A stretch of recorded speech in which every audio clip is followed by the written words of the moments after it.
You're listening to Biz-Souls, the business podcast with an edge, hosted by me, Rona Lewis, and Jeffrey Hansler. Tune in for perspectives and discoveries about the changing world of business. It's time to connect to the heart, soul, and humor of how business gets done. Hello, all, and welcome to Biz-Souls. I'm Rona Lewis. I'm Jeffrey Hansler, and we get to the heart, soul of business and the people that make it happen.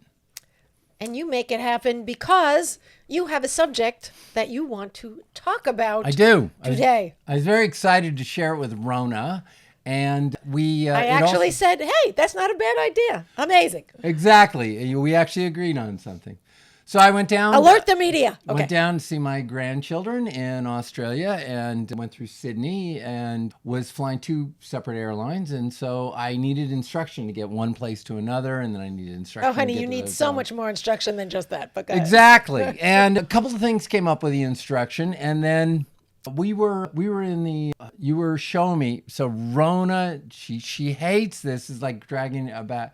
Well, she doesn't hate it. She just doesn't want to do it anymore. I She's so talented. actually hate taking years for a story that doesn't complete a sentence. The story, it's completing itself. I'm exemplifying Good thing structure. we're not talking about storytelling. It's a good story. It's called a fractured fairy tale. Okay. Anyway, Rona was a That's me. trainer, personal trainer. I was. And she's been helping me. And, she used to work Attempting. She used to work with because she has NDAs with all her clients. I can tell you a couple. I worked with the ladies who started Juicy Couture, Pam and Gila, many, many years ago. And Gila's husband, John Taylor of Duran Duran, and Pam's husband, who is a director. And there's, Right. so there is more. And yes, some I cannot tell you because they don't want That's right. to know that. I mean, it was like... So anyway, and what Rona doesn't notice is when we're in the gym and she's giving me instruction, people are watching. And you know how you can just look at people and tell they're jealous? These people are looking and going, they are so many jealous. people jealous of me. They're not looking at you jealous. They're looking at me like, what a dork. Doesn't he know what he's doing? And there's this whole gym code, which I don't like. It's the clique of the gyms. And I talk to Rona about it all the time. And they're all into it. And here I've got this personalized trainer. And I'm tempted next time to name drop a little. She used to train Duran Duran. So, Well, John Taylor, but that's... John okay. Taylor. Anyway, so this whole thing is, between the trip and that, I was thinking about how we give instruction. And it came up in the gym and how we receive instruction. So that was the core of it. So we're going to do a fairly quick podcast if I can get through my first story. Yeah, and I'm going to tell you, I will finish the story that led to this because you seem to be having an issue with it. Anyway, so the bottom line was... I just got off a jet. Yeah, about 3-4 days ago. And it's tough I'm coming slow back to from... recover. No, but coming back from Australia, it's like a day and a half difference or something. So yeah, Okay. he's a little jet lagged. Anyway, I'm giving him directions how to do exercises. And when you are well versed at something, it's hard to remember what it's like when you do not know anything. So I was giving him directions where I assumed he knew a lot of things that he just didn't. And that was my error. And it made me realize that when I give direction on anything, I have to pretend it's like, Warren Buffett said, if you can't explain anything to a 5-year-old, don't buy the stock. So it makes me think now, if I can't explain this to a 5-year-old, then I'm doing it wrong. I'm only 3 years old, and I'm not 5 yet. So, and yeah, he's a big baby. So, yeah. So, and specifically to let him know what was going on. So one of the things I do when I get in the gym is, first of all, we switch, she does it and then I do it and then I do it. So we have to constantly switch rates, which is fine on the machines where you pull the plug and pick a different weight. It's a weight, yeah. It's when we use the dumbbells or some other, or a bar, where we have different weights on that we have to flip them out. Like, so on a bench press, she'll have one set of weights and I have to rip them off. Yeah, I think they got that, yeah. Well, anyway, the point is I'm always looking for efficiency in it, and I'm trying to change as little weights as possible.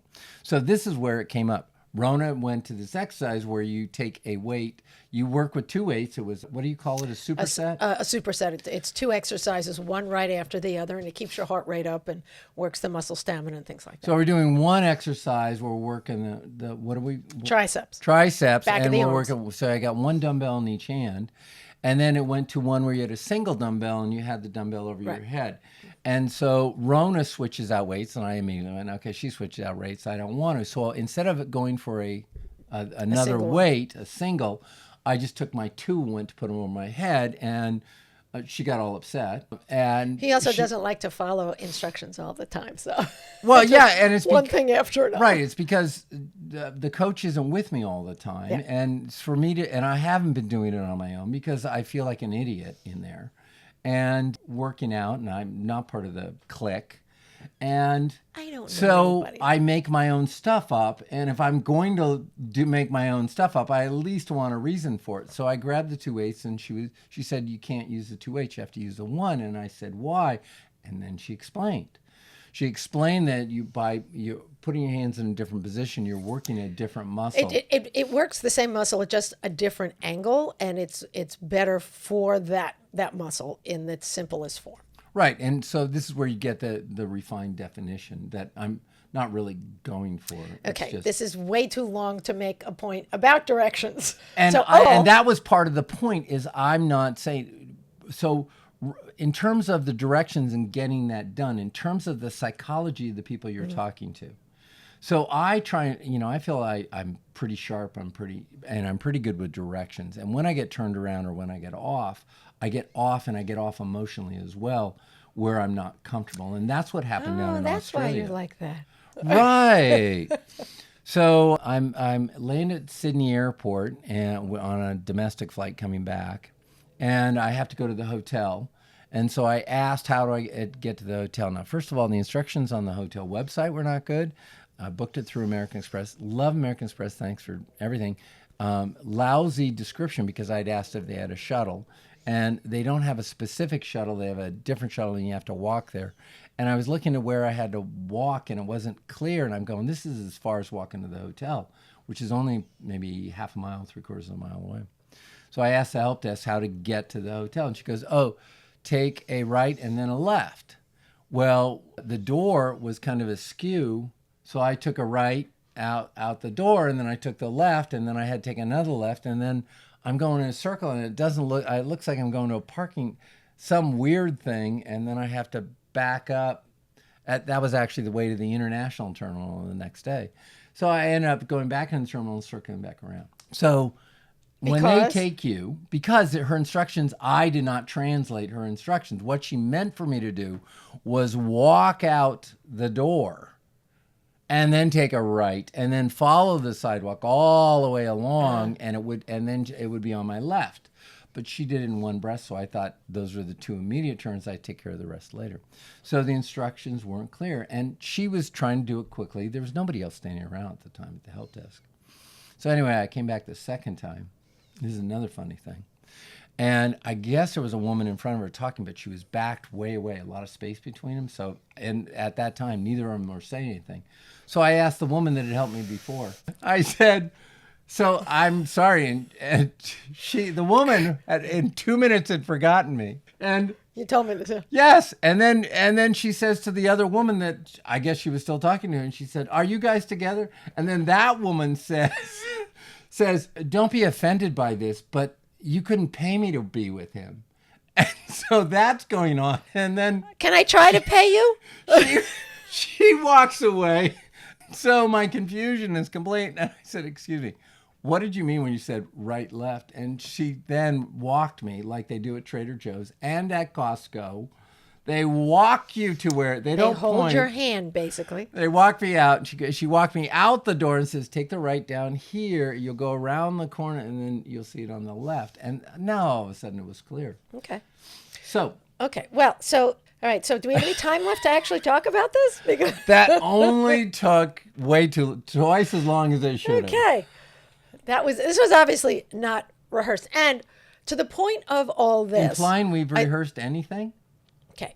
The point of all this, directions and instruction are really important if you want to keep your reputation, if you want to do well in your field. And we have to realize where the other person, I think it's a combination of emotional intelligence and critical thinking. We have to put ourselves in the other person's place and have empathy. You know, my line when I have no idea and I need to ask questions is, I need adult supervision. Can you help me? And it's funny because I teach play, and at the same time, it's a subconscious way for these people to take it one step at a time for me to understand what I need to do, what's going on, et cetera, et cetera. So there's actually a method to my madness of saying it like that. When we were in the gym the other day, it was very obvious what was going on. We were under time pressure. We're always trying to get the workout done at a certain time. And you were bothered when I asked a question because you related to challenging you. Yeah. And that's a common reaction. When, yeah, absolutely. You know, when I'm working with somebody and they ask a question, we feel challenged when they ask us a question about it or they doubt. And really what I was trying to do was understand so that I had a better handle on it so I'd feel comfortable. And that's on me also. You know, it's because it's always a two-way street in any of this. And editorially speaking, we don't often think about how we come across what we are saying, from what we are saying. So, yeah. Absolutely. So in terms of how does this relate? I mean, the podcast, this is going to be a short one anyway. And mainly the idea is when you're talking to somebody and you're communicating to them, the idea is just think if you're trying to help them, it's really a privilege to help. And their feedback and their questions are actually just them trying to understand more and yet why do we get edgy?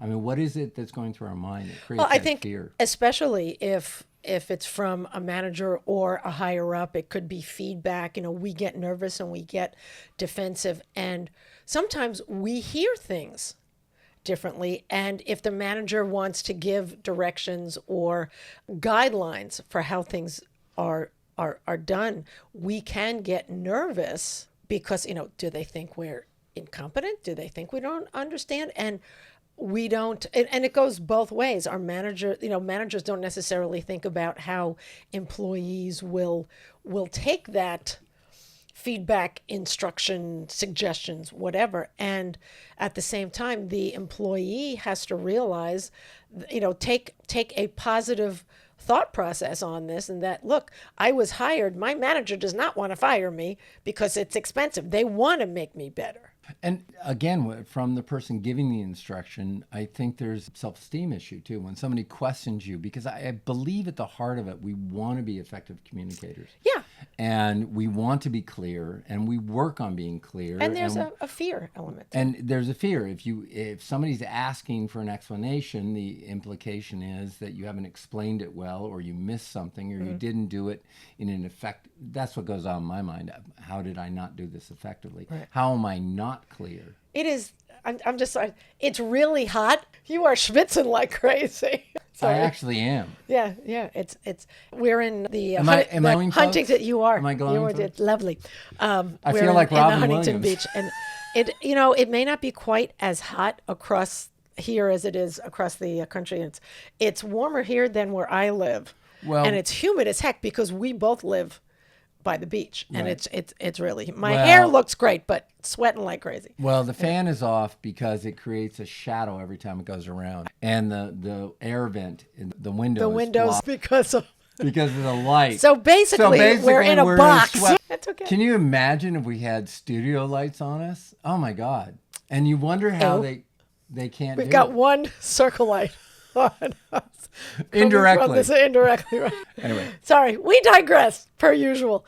So bottom line is, it's important to listen like a beginner, a childlike mind, not judge, not have fear, and speak with respect and like you were speaking to a 5-year-old. Right. I'm only 3. Yeah. So that was our point of the incredibly long, short podcast that we're doing today. Look, so that was a tip.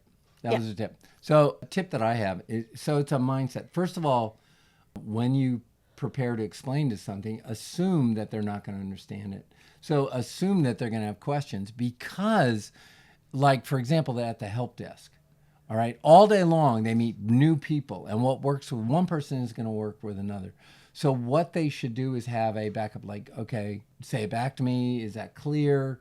Even though, so that pattern should be there so that you can understand you're starting a dialogue with somebody new, and you're going to have to kind of play to get an understanding, the communication that goes on. Right. And a lot of this is also active listening. One of the hardest things that we do, because we assume someone is going to say something or finish their thought, and it never, I can't say never, very often it doesn't. I'm laughing because I can feel the sweat just pouring down my face. It's a good look. I feel like, what was that network news where the guy was... Oh, Network. The movie Network. And he's just sweating. Where the guy was just... like... Anyway. It was a disaster. It's Oh, okay. my God. That's okay. This is great. All right. It was all the calories. So I was on a diet, and I broke the diet last couple of days, and I ate a lot of carbs. And I guess the body has decided that I can't have them. It's also hot. Just saying. It's hot. All right. If you've got suggestions... We could just turn that thing off, for goodness sakes. I know. It keeps ringing. I don't know who would call you, but... If you've got No suggestions... I would say use active listening, which is the hardest thing we can do. Hold your comments, and really listen to what the other person is asking. And when you are giving advice, no matter what, or instructions, feedback, whatever it is, pick your words carefully and make sure they are clear enough that it's easily understandable. Makes sense. Sounds good. That's all I got. That's all I got. We're good. That's all we got. Okay. I'm Rona Lewis. I'm Jeffrey Hansler. This has been Biz-Souls. I guess if you need any short instructions, don't ask us. All right. Send us your ideas. That's what this is about. We're starting a discussion. Yeah. If you like our podcast, please hit the like button, subscribe. We could use the numbers. Yeah. And tell everyone you know. All right. That's it for us. We'll see you next time. Thank you. You've been listening to the Biz-Souls podcast with your hosts, Rona Lewis and Jeffrey Hansler. Did you have fun? Subscribe, rate, and leave a review. It's very much appreciated. Talk to you next week.